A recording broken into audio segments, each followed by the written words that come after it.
ano po ang isang napakahalaga at napakadakilang biyaya ng Diyos sa mga tao? Tungkol po dyan ay ganito po ang ating mababasa. Dito po sa ikalawang Kronika 36:15, ganito po ang pagtuturo ng banal na kasulatan.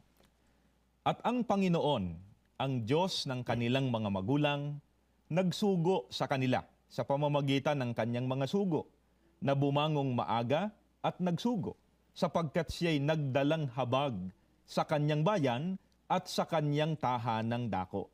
Mga kaibigan, batay po sa ating binasa, ang ating Panginoon Diyos po ay nagsugo sapagkat siya po ay nagdalang habag sa kanyang bayan. Kaya ang pagsusugo po ay habag ng atin pong Panginoon Diyos sa tao. At dahil ito po ay napakahalaga, dapat po nating pahalagahan at huwag pong sasayangin. Totoo po yung sinabi nyo, kapatid na Ron. At mga kaibigan, ang sugo at pagsusugo po ay napakadakilang biyaya sa tao. Kaya ang Iglesia ni Cristo po ay nagpapahalaga sa pagsusugo ng ating Panginoong Diyos. At ito po ay lubos naming sinasampalatayanan.